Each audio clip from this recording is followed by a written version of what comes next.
Okay, hello. Thank you everyone for coming. My name is Rob Layton, and I'm here to give you a bit of guidance on mastering mobile journalism.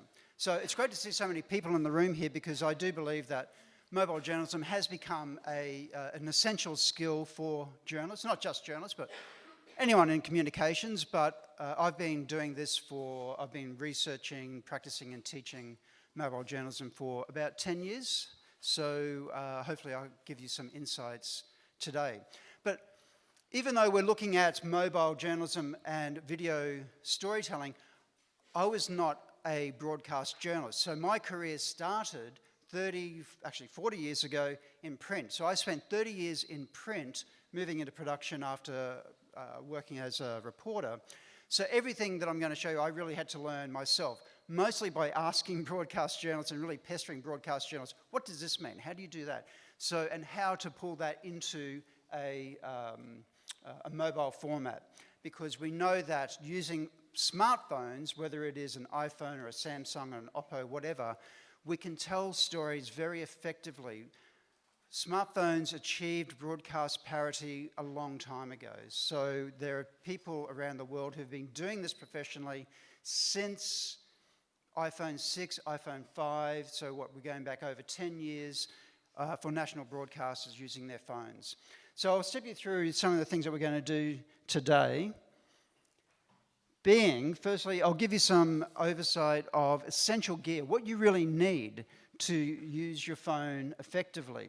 We'll also then move on to looking at camera apps, and I'll give you a bit of a deeper dive into the Blackmagic Camera App. So if you want to follow along with me, I advise you to download that now. So it's available for Android and Apple devices, and it's free.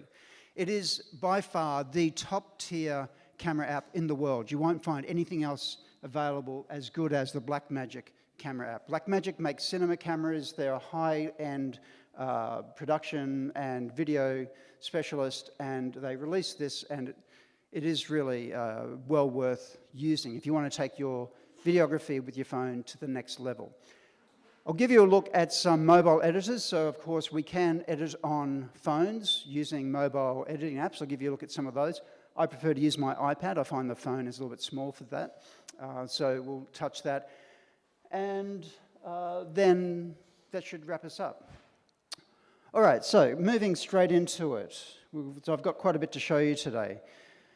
The first thing, you really need three essential items to make this work. And the first thing is a grip, something to hold your phone. You can see that I've got my phone in what we call a rig. So something to hold it. And then you need a tripod to hold the grip or the rig, and of course a good microphone.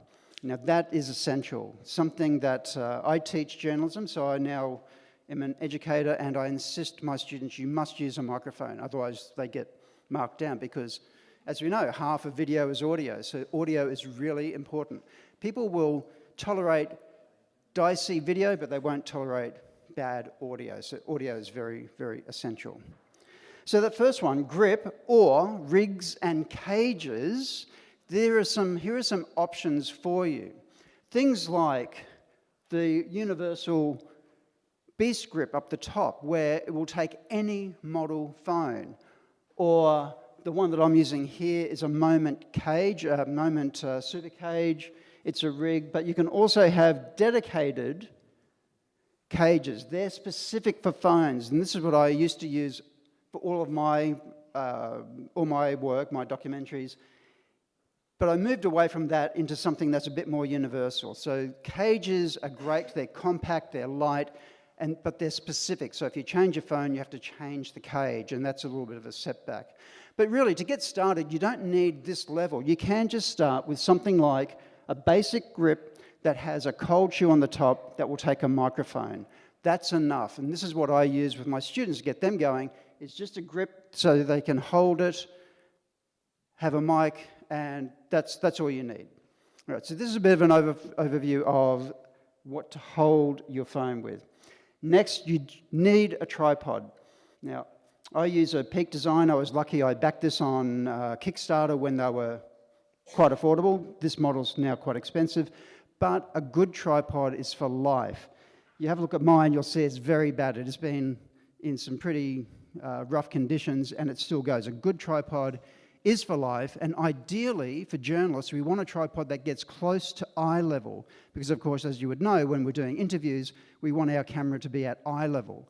Now, mine doesn't quite get to eye level, but it's about here, but it's good enough. I just maybe tell people to squat down a little bit. No, we do it in chair or whatever. So a good tripod is really worth its weight in gold. Now, one of the most essential parts, of course, is a good microphone. Now,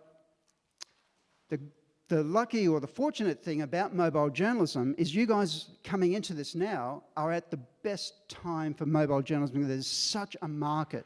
Thanks to YouTubers and influencers, everyone's using their phone for creating content. Now, when I started this 10 years ago, I found a community of mobile journalists, and I kind of ingratiated myself into them and asked them lots of questions, and nothing fit. Microphones wouldn't fit, compatibility was terrible, and it was really difficult. Move ahead 10 years and everything is so much easier and the quality is superb. So this microphone here is my everyday. So if I'm walking around, I do a lot of, where I live in Australia, I do a lot of surf photography and surf videography. So that's part of my PhD. I'm doing a documentary about my local surf community. So when I'm doing surf events, I'll use this on-camera mic just for walking around, capturing the details, and that's the Rode Video Mic NTG up the top there.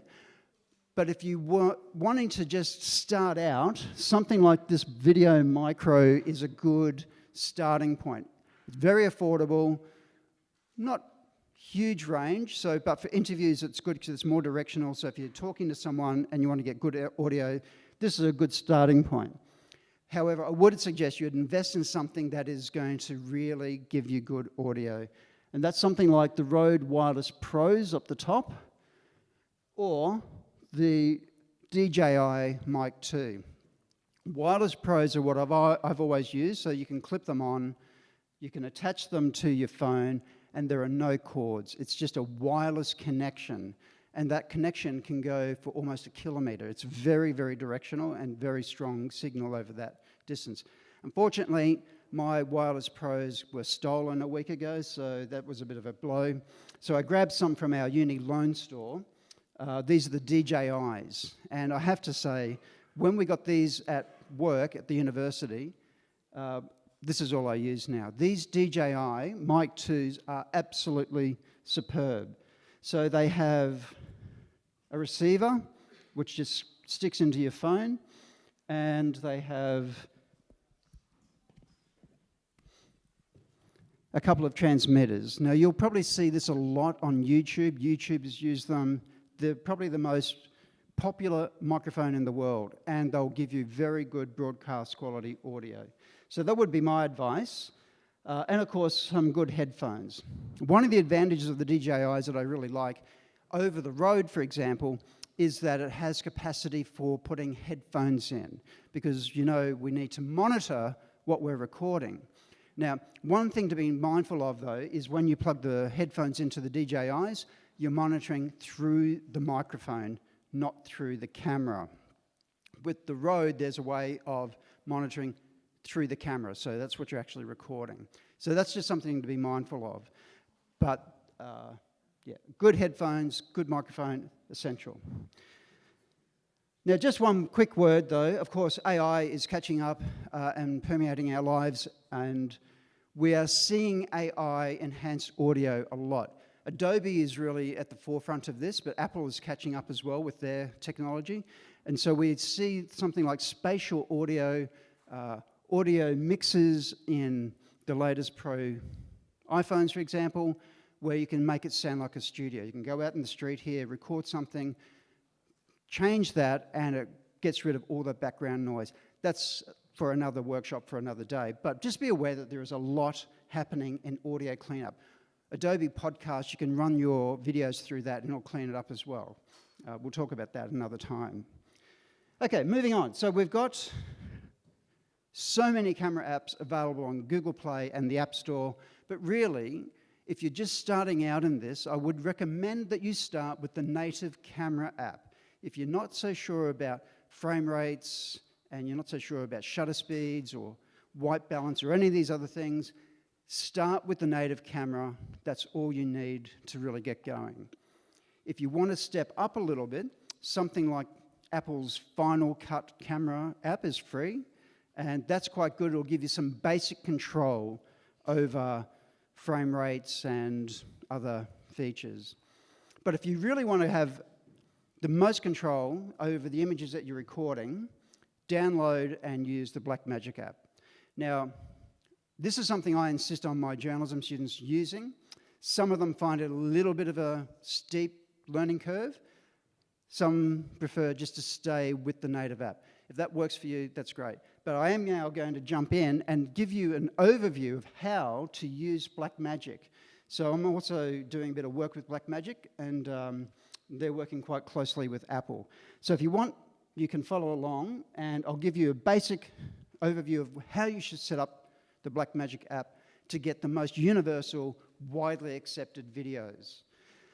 So when you open up the app, you'll notice that it'll open on the camera, so you'll see, through the camera, the preview.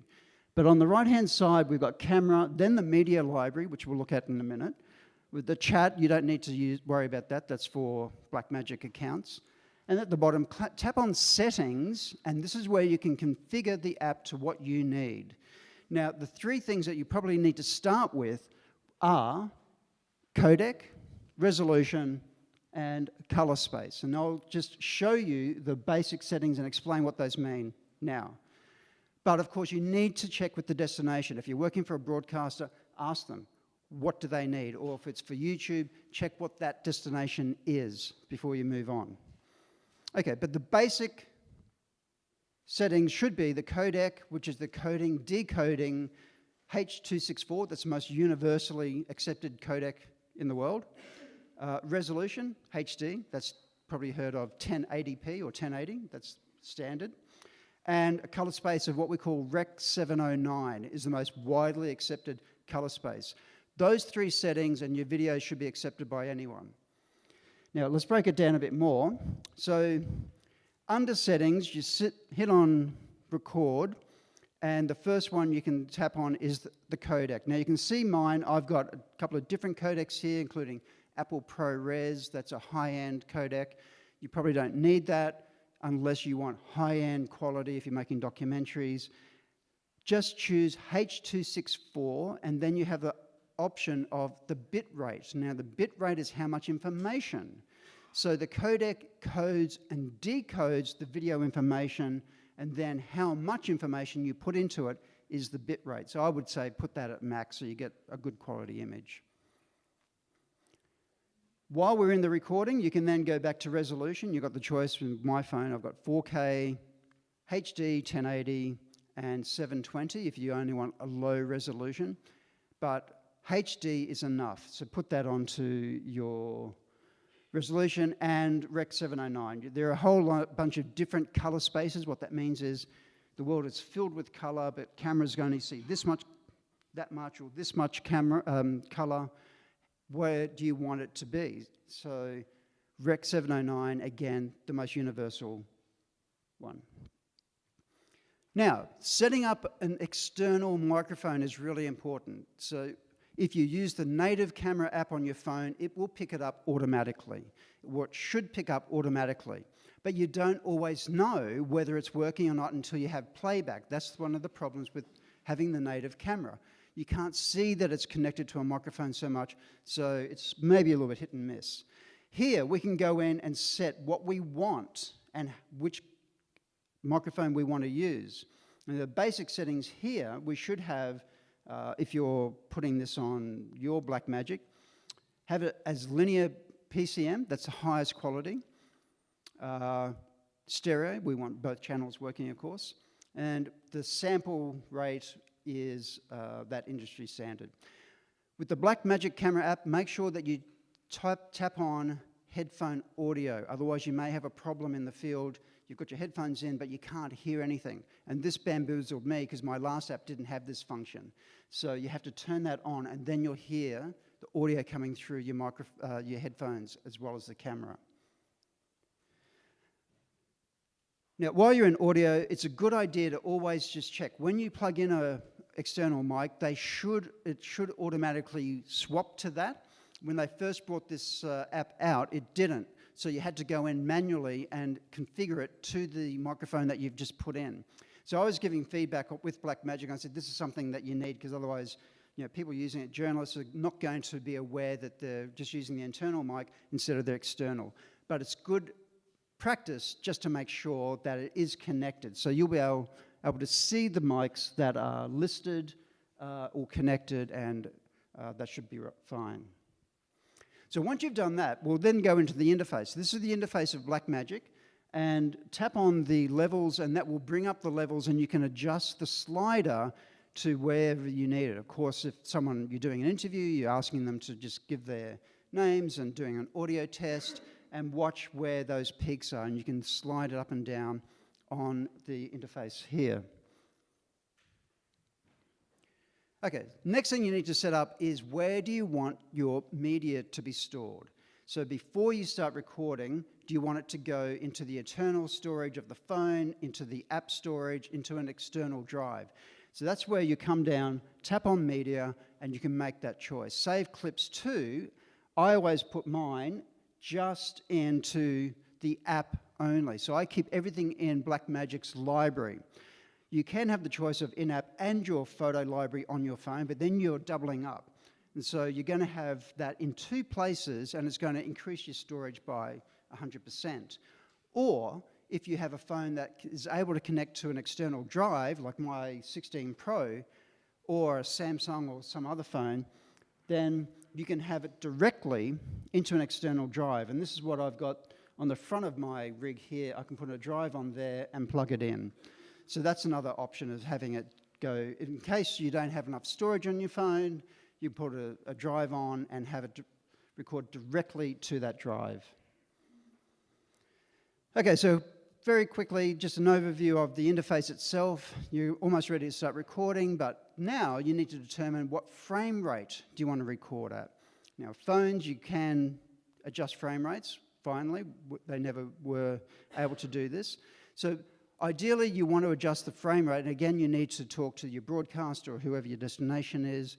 But generally speaking, I shoot at 25 frames per second. What that means is the camera, any video camera, takes a series of still images, 25 images in 1 second, or 30 images in 1 second. That's frames per second.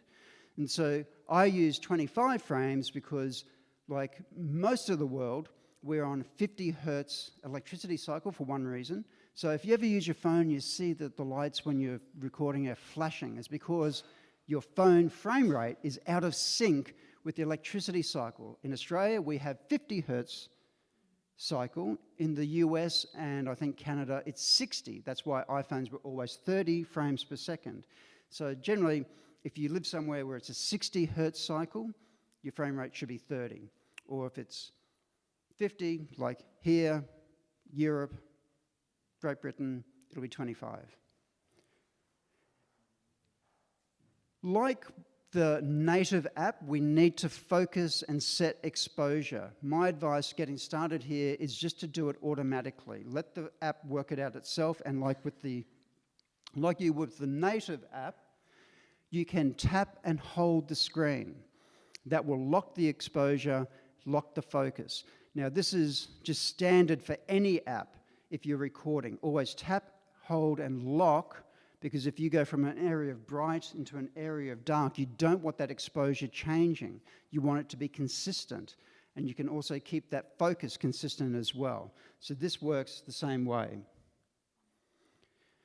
Now, other things to look at the top is the counter. At the bottom here, we've got how much estimated space you've got until storage is full, and then we've got the record button, of course. So now you're ready to start recording.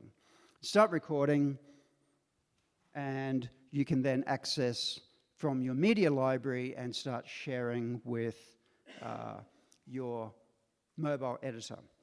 All right, so I'm going to swap over now from my computer onto my iPad and give you a brief look at 3 mobile editors. The first one will be Adobe Rush. Anyone who's coming on the Sunrise Walk with me tomorrow and Saturday, this is what we'll be using for our sunrise photo and video essays. Adobe Rush is a cross-platform app, and it's a good one to start with because it's quite simple, very easy to get a handle on.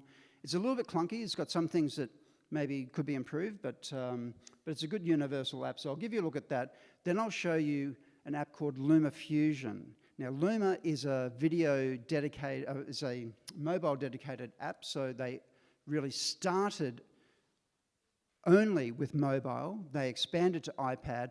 I think they have a desktop version now, but they're a small company in Seattle, and they're very good. For my mind, they're the best mobile dedicated video editor on the planet. You have to pay for it though. Luma Fusion, you don't have to pay for. It's a freemium model. You get access to it and all the top tier features you have to pay for, but we don't need that. And then I'll give you a very quick look at DaVinci Resolve on iPad, but we won't go into that one. That's a bit of a steep learning curve. Okay, I'm just going to swap over here.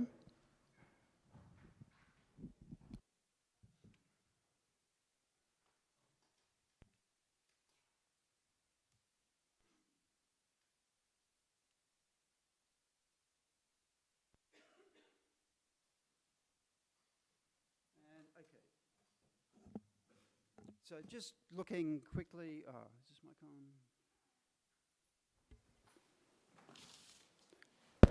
on? Okay.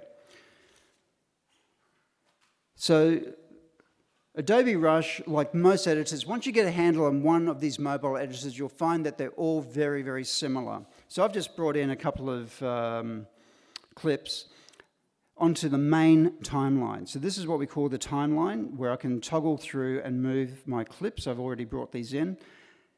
Above, we have 3 tracks for additional videos. So if you've got overlays, B-roll, titles, that's where you can put them. Then we have 3 tracks underneath for audio. So if you're doing interviews, you've got a bit of music, a bit of natural sound, you can put them underneath. Now you're limited here to 3 tracks above and 3 tracks below. That's one of the limitations of Adobe Rush, and I'll show you Luma Fusion. You've got a lot more space to move. But basically, it looks like this, and any of these video editors work the same way, where you can grab the handle and trim them in or trim them out, and you can also grab and move them. So no matter what video editor you're using, you get the feel for this. You'll be able to then use Splice or any other VN and CapCut. They're all got a very similar way of working. So I'll just show you how to start a project. If we go back home, these are a few. Come down, tap the plus, create new project, add media. So I can come into my camera roll and go this one, and this one. Now down here we can name it. This is my test. And over in the settings, we can nominate what aspect ratio we want. I'm just going to stick with 16:9, and that's good. All right, I'll create that.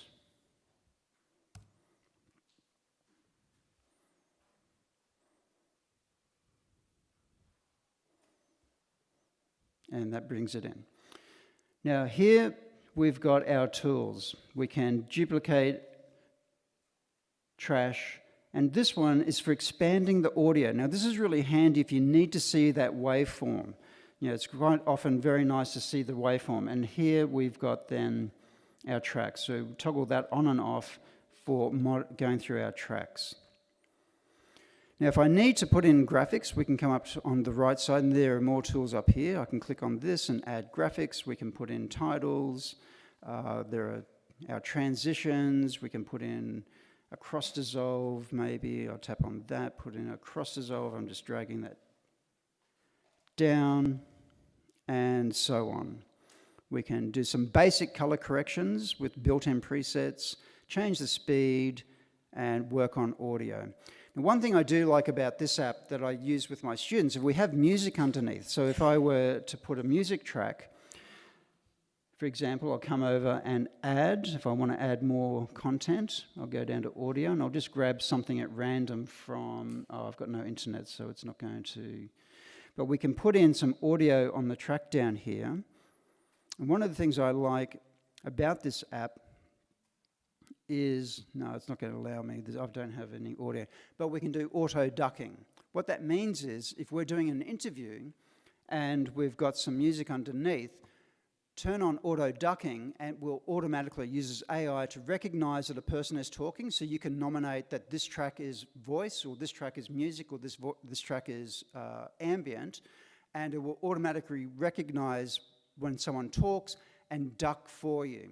So what that means is it lowers the music while that person is talking, then brings the music back up again. Now, before AI, we had to do that manually with keyframes. Key it here, then drop it, key it, move along, and it was really laborious. Now it's one click and it will do it entirely for you. So that's one of the great advantages, and all the editors are now doing this. AI is permeating all of these editors, so that's something to be mindful of. Okay, next one. I will show you how to use Luma Fusion. Now this is probably the best if you really want to do a good edit. Use Luma Fusion. I would suggest using it on an iPad or some kind of a tablet. It is across Android now, so they were initially Apple only, iOS only, but now they're across Android, and it's a great experience. So they are masters at the mobile environment. Now you can do this on your phone, but I just find that the screen is a little bit too tight. The real estate's not quite there. So Luma Fusion, this is the interface. We have our import, our library, preview, and then timeline, of course. So if we come up to the top left, we can find where our media is. In this case, I'll just go to my Photos app. There's one that we can bring in, or this one, and we can preview that. So I can press play and watch this action, stop it. I can trim that in, maybe to here, and if I want, I can just grab that and bring it down onto my timeline like this. Or, if I select another video, I can move this one and come over to the import options and just click that and that comes down. So as you can see, we've got, at the moment, my main timeline, one track above, one track below, but of course we can just have as many tracks, I think they're up to 12 above and 12 below, so we can get very complex projects. So this used to be my go-to. All of my projects, I used to still do short documentaries, where making sound design is really important. I like to have sound design so I can have multiple tracks underneath of ambient sound, bit of music, interviews. And it's a really, really great experience. Now, just quickly we'll show you, give you a quick look at DaVinci Resolve. Now, this has been pretty much any Hollywood film you've seen has been colored using this app. Now, it's highly sophisticated, but it's good enough for what we need as journalists to get started.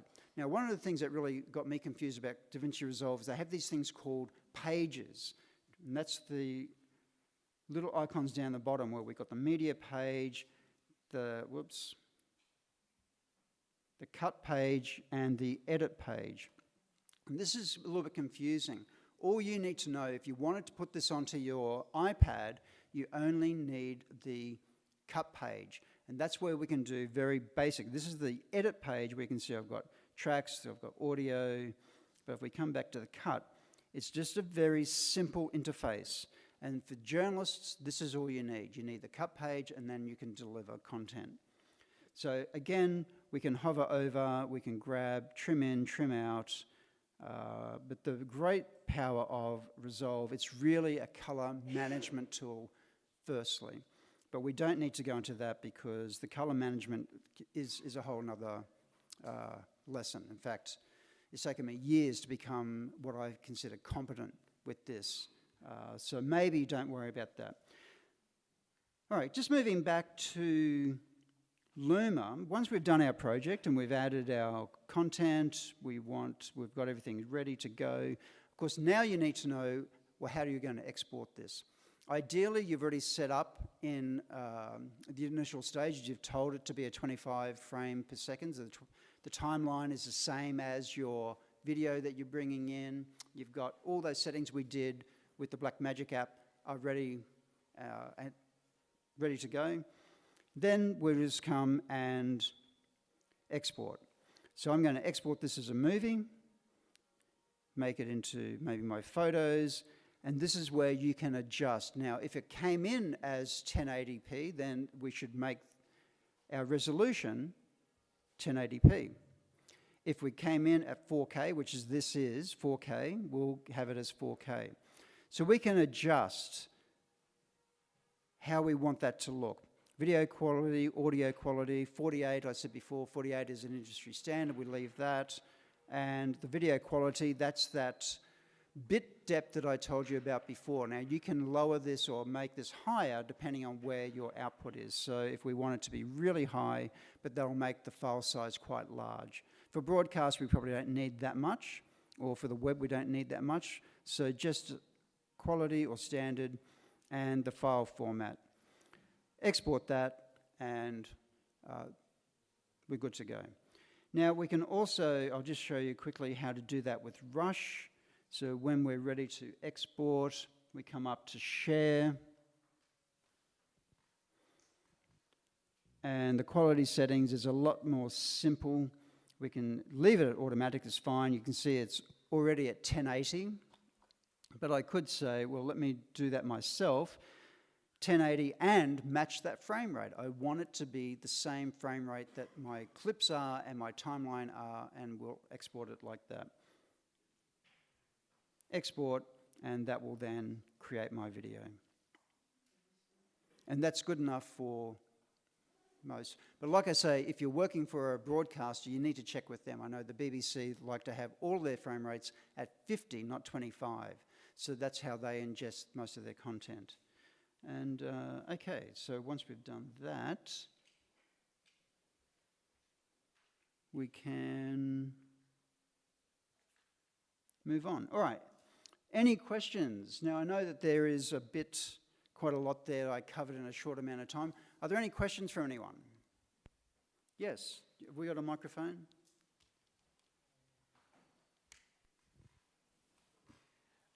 Thank you very much. I wanted to ask you for, let's say, older models of phone, would you consider any, would you suggest any, let's say, downgrade version of Blackmagic Cam? What did you use before? Like, sorry, what was the question? You want? I wanted to ask you if there was some, let's say, older version of Blackmagic Cam or any alternative for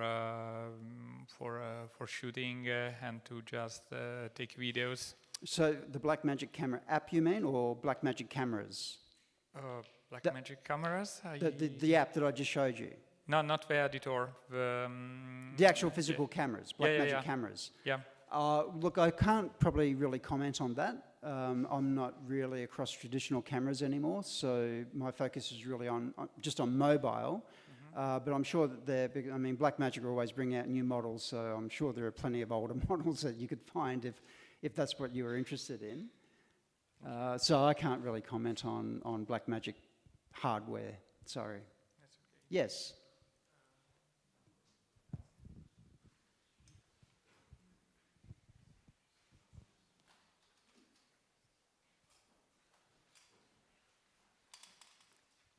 Hi, hello. Hello. First of all, thank you so much for this. You're welcome. I wanted to ask you what kind of app you will recommend for transition and special effects. Special effects. Yeah. Wow, this is something. So that's one of the beauties of mobile, and this is something I share with my students. There are a lot of apps out there that will do special effects. So quite often I will run clips through different apps that I've found that will do motion graphics, for example. There's one that I use called Mosho. Now, it is a paid app, but I really like it because it's based on Adobe After Effects, and you can put clips into it, and it'll have, different colors, or, it'll put a lot of motion and graphics into that. And that can make it really much more dynamic. I use these a lot. Another one that I use, so Mosho and GoPro Quick, So it's an app made by GoPro. Again, it's subscription, so I pay 15 Australian dollars a year for that. But it's artificial intelligence editing. And I do this for really quick edits. So you can put in a whole bunch of media, lots of clips, say I want a 30-second video out of this. It will find people moving, it'll find subjects, do the edit itself, and if you've got music on, it'll do the edit to the beat. So it's a very, very sophisticated piece. But of course, you can go in then and adjust that edit to how you want. So it's not like AI is taking over the world of editing as well. But it's just another tool. AI is just a tool. But it's really, I did that for a conference in Australia where I filmed all the journalists in getting their coffee and registering, then put it together through that app, ran upstairs to the AV guys and have it playing on the screen as all the journalists moved into the auditorium. And that was really, they were gobsmacked by that. Any other questions? Yes.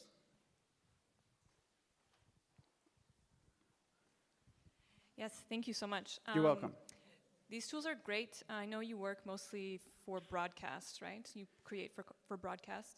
Yes. But I'm curious what your thoughts are on editing tools for content that will mostly live on social media, like Instagram Reels, editors like Canva, what your thoughts are on that.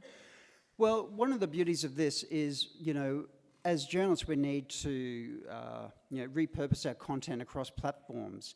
So there are strategies for that, and I know that, for example, Philip Bromwell, who works for RTE in Ireland, he heads up the mobile journalism unit there and was one of the pioneers of this.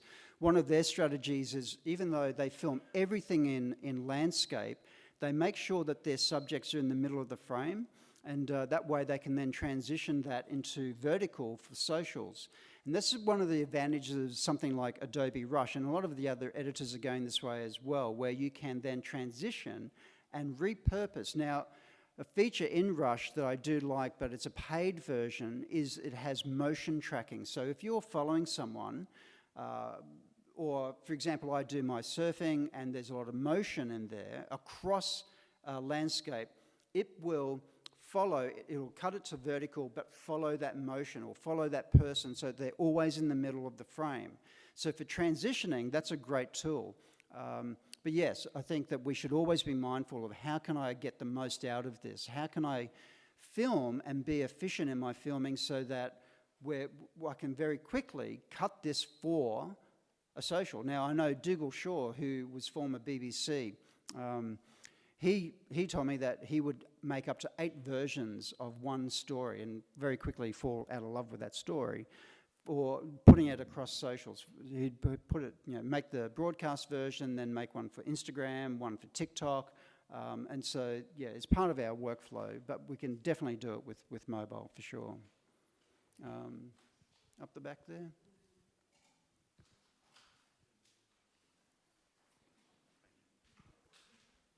Say your purpose for mobile journalism is to create a news pack, just the standard 1 minute 30.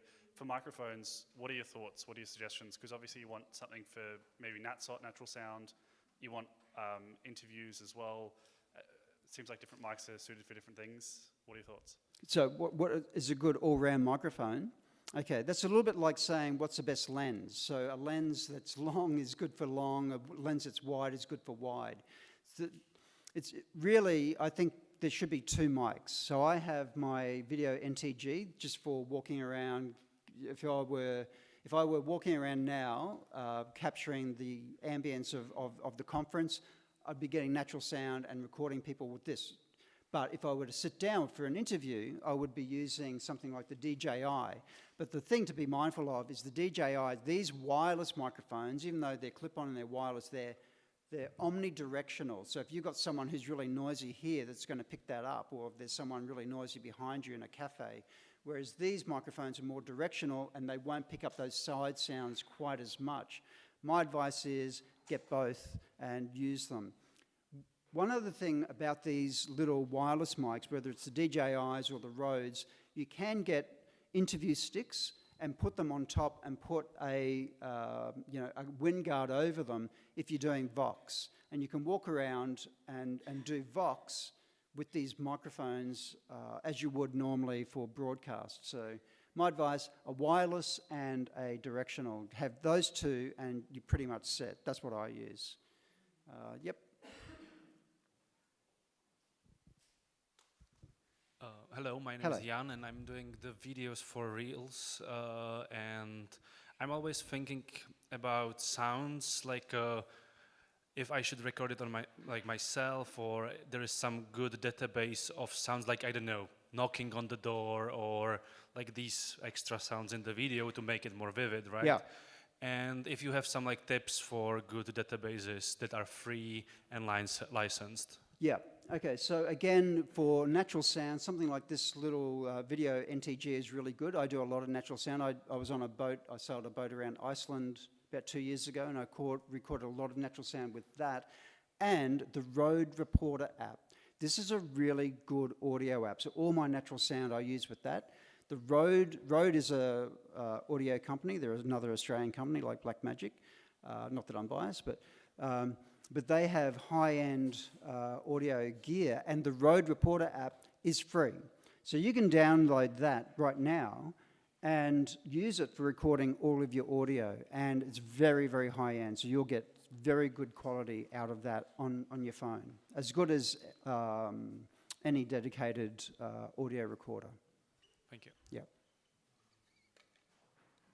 Any other questions? I think we're all good. Okay. Well, if you wouldn't mind, I think that's probably brought us to an end. We're a little bit early, but if you wouldn't mind just maybe scanning this for me and just answering a couple of quick questions. I'd like to see if there's any interest in maybe further mobile workshops at future IJF, so I can offer to the organisers. Maybe there's something that I haven't covered that you would like covered. We can take that back to the organisers and see about that for next year. Otherwise, thank you for coming. And if you want, you can connect with me. There's another QR code. We live by QR codes now. So if you want to connect with me, you're more than welcome to. And if you want to talk further after the session, you've got more questions, you didn't want to talk amongst the group, I'm happy to have a chat with you in the courtyard here now. So, all right. Thank you all for coming. Thanks, Rob, for this wonderful session. Thanks, Rob, for that wonderful session. Here, Priya. Oh, sorry. I'm doing the next talk here, and since we got to know about mobile journalism, this will be a story of how women from India used mobile phone to tell stories from rural India. Please do come for that. It's 12:30. Thank you.